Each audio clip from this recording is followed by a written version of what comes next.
हमारे शरीर से संबंधित हेल्थ, हमारे शरीर के ऑर्गन्स अच्छे से काम कर रहे हैं, हमारे शरीर के अंदर जो भी प्रोसेसेस हो रही हैं, डाइजेशन, ब्रेन का प्रोसेस, ब्लड का प्रोसेस, हार्ट की पंपिंग, किडनीज़ का प्रोसेस, जो भी प्रोसेस हो रहा है हम उसको लेते हैं फिज़िकल हेल्थ में।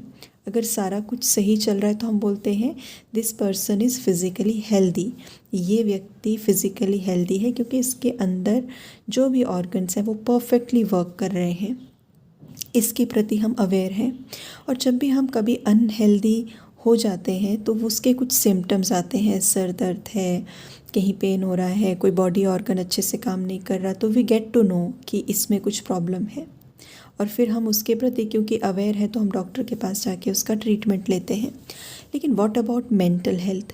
जैसे फिज़िकल हेल्थ उन चीज़ों से संबंधित है जिनको हम फिज़िकली देख पाते हैं, जिनके सिम्टम्स हम ले पाते हैं, उसी तरह मेंटल हेल्थ उन चीज़ों से संबंधित है जिनको हम फिज़िकली देख नहीं पा रहे लेकिन उनको हम महसूस कर पा रहे हैं। उसके लिए कोई पर्टिकुलर ऑर्गन रिस्पॉन्सिबल नहीं है, लेकिन हमारा ही थिंकिंग पैटर्न, हमारी ही सोचने की प्रक्रिया, हमारे ही सोचने की क्वालिटी, हमारे ही विचारों की वजह से हमारी मेंटल हेल्थ जो है बेसिकली उसके अंदर डिस्टर्बेंस आती है।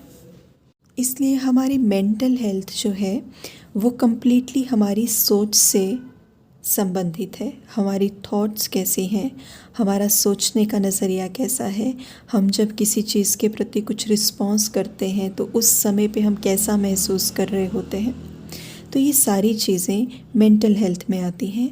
और अगर हम आज देखें तो जब हम सोच रहे होते हैं उसमें थोड़ा सा गुस्सा, थोड़ा सा इरिटेशन, कभी कभी फ्रस्ट्रेशन, कभी कभी दुख, कभी कभी जेलेसी, कभी कभी कंपैरिजन की भावना, कभी कभी एक बहुत अपसेट सा मूड, कभी कभी मन के अंदर ऐसे घाव, ऐसे रिजेक्शंस जो हमने मन में स्टोर करके रखी हैं, हम उनको किसी को बता नहीं सकते, तो क्या हम इसको मेंटल हेल्थ बोल सकते हैं? नहीं, because mentally we are not good. हम मेंटली अपने को अच्छा महसूस नहीं कर पा रहे हैं, हमारी सोच की वजह से हम डिस्टर्ब्ड हैं। लेकिन आज हम इस चीज़ की तरफ ध्यान नहीं दे रहे हैं। क्यों? हमें लगता है कि ये हमारे जीवन में हो रहा है, लेकिन ये उनके जीवन में भी तो हो रहा है, ये उनके जीवन में भी हो रहा है।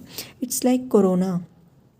जब 2 साल पहले, जब 1-2 साल में, 1-2 साल के ड्यूरेशन में कोरोना आया, तो जब शुरुआती दौर में 1-2 को हुआ तो सभी को ये अवेयरनेस थी कि ये बीमारी जो है कुछ स्पेसिफिक है, कुछ अलग है और सबको हो रही है। लेकिन जब धीरे धीरे धीरे धीरे वो वायरस बढ़ता गया, सब में फैलता गया और सबके अंदर वो वायरस चला गया, तो हमें ये सुनना बड़ा नॉर्मल सा लगा। जब कोई कहता था कि इनको कोरोना हो गया है, हमारे ऑफिस में उनको हो गया है, तो वी वर लाइक ठीक है, सबको तो हो रहा है, इसमें बड़ी बात क्या है, तो हमने उसको नॉर्मल लेना शुरू कर दिया। तो उसी तरह से ये जो मेंटल इलनेस है एक तरह से, जहाँ गुस्सा भी है, फ्रस्ट्रेशन भी है, हम इसको नॉर्मल ले रहे हैं। नॉर्मल क्यों ले रहे हैं? क्योंकि हमें लगता है कि ये जो प्रॉब्लम है या ये जो बीमारी है ये सबके अंदर है, कौन ऐसा है जो इससे बच पाया है, इसलिए इसके प्रति अवेयरनेस रखने से कुछ फ़ायदा नहीं है। दिस इज़ वेरी जनरल, ये अपने आप आती है और अपने आप ही चली जाती है। लेकिन वी आर नॉट अवेयर कि जब तक ये हमारे अंदर रहती है, क्योंकि जब भी कोई बीमारी हमारे अंदर है और अगर उस बीमारी से हमने खुद को हील नहीं किया, अगर हमने उस बीमारी को नहीं निकाला, वो जर्म्स अगर शरीर से नहीं निकले, तब तक हमारा शरीर एक वीकनेस को महसूस करेगा। चाहे आपको एक नॉर्मल सर दर्द है, चाहे आपको एक नॉर्मल सा ज़ुकाम है, खांसी है, कुछ भी नॉर्मल सा है, लेकिन अगर आप उसके लिए कोई दवाई नहीं खाएंगे, अगर आप ट्रीटमेंट नहीं लेंगे, तो आपके जो बाकी कार्य आप कर रहे हैं, बाकी के जो काम आप कर रहे हैं पूरे डेली रूटीन के, अपने ऑफिस के, अपने घर के, अपने संबंधों के, रिश्तों के, जो भी रिस्पॉन्सिबिलिटीज़ आप निभा रहे हैं, उन सब के अंदर उस एक बुखार का, सर्दी ज़ुकाम का फ़र्क हम महसूस करेंगे कि we are not feeling good. हम ये नहीं करना चाह रहे, लेकिन हम थोड़ा रेस्ट लेना चाह रहे। A kind of uncomfortable feeling, हम कंफर्टेबल नहीं हैं, हम खुश नहीं हैं, हम हेल्दी फील नहीं कर रहे, still we are doing it. और उसका प्रभाव हमारे काम पे देखने को मिलेगा, हमारे चेहरे पे देखने को मिलेगा। उसी तरह से ये जो बीमारियां हैं, मेंटल इलनेसेस लाइक स्ट्रेस है, बर्डन है, कंपैरिजन है, जेलेसी है, अंदर चल रहा है, कॉन्स्टेंटली चल रहा है, रिजेक्शन है, ओवर थिंकिंग है, एंग्जाइटी है, ये सारी चीज़ें अंदर चल रही हैं और ये इतना चल रही हैं, हम इसके लिए कोई दवाई नहीं ले रहे, इसके लिए कोई ट्रीटमेंट नहीं ले रहे। दवाई in the sense the positive thoughts, हम उसके लिए अवेयर ही नहीं हैं। For us it is very normal.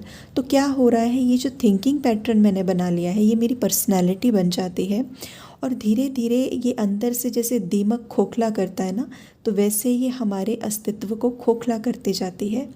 और जब खोखला करते जाती है और हम अंदर से खाली हो जाते हैं, तब हमें लगता है कि ये परिस्थिति आई, ये सिचुएशन आई और मेरा इतना ज़्यादा बड़ा रिएक्शन क्यों है इस पर, मैं इतना ज़्यादा रिएक्ट क्यों कर रही हूँ, मैं ओवर रिएक्ट क्यों कर रही हूँ।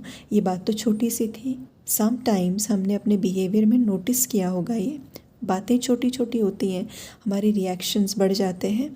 तो कहीं पहले से मूड ख़राब है, कहीं पहले से कुछ चल रहा है, और जब पहले से ही कुछ चल रहा है, somewhere we have to take the decisions. हमें अपने ऑफिस में जाना है, हमें मीटिंग में जाना है, वहाँ कुछ डिसाइड करना है, अपने घर में कुछ हमने डिसीजंस लेने हैं इम्पॉर्टेंट। तो ये जो मेंटल इलनेस है, ये जो भावनाएं हमारे अंदर चल रही हैं, अगर इनका इलाज नहीं किया गया तो इनका तो प्रभाव हमारे हर एक डिसीजन के ऊपर पड़ेगा। हमारे इंटेलेक्ट में, बुद्धि में, मन में सिर्फ यही सारी चीज़ें भरी हैं, तो इनसे हमारी प्रोडक्टिविटी जो है वो ख़त्म होती जाती है और इसलिए हमारे डिसीजंस के ऊपर इसका प्रभाव पड़ता है। हमारी जो वर्किंग है, काम करने का तरीका है, उसके ऊपर इसका प्रभाव पड़ता है। आपने देखा होगा, अगर घर पे कुछ बात हो जाए और हम घर पे किसी से कुछ झगड़ा हो गया या कुछ किसी से कुछ कहा सुनी हो गई, और जब हम ऑफिस जाते हैं तो we can find it out कि हमारा काम में मन नहीं लग रहा, हमें कुछ अच्छा नहीं लग रहा, हमारा मन कर रहा है हम बैठे रहें, हम किसी से बात ना करें। तो ये फिज़िकली हम इम्पैक्ट देखते हैं कि कैसे ये इमोशंस हम पर हावी हो जाते हैं। तो इसीलिए मेंटल हेल्थ की इम्पोर्टेंस क्या है और मेंटल हेल्थ क्या है, ये हमने जान लिया है।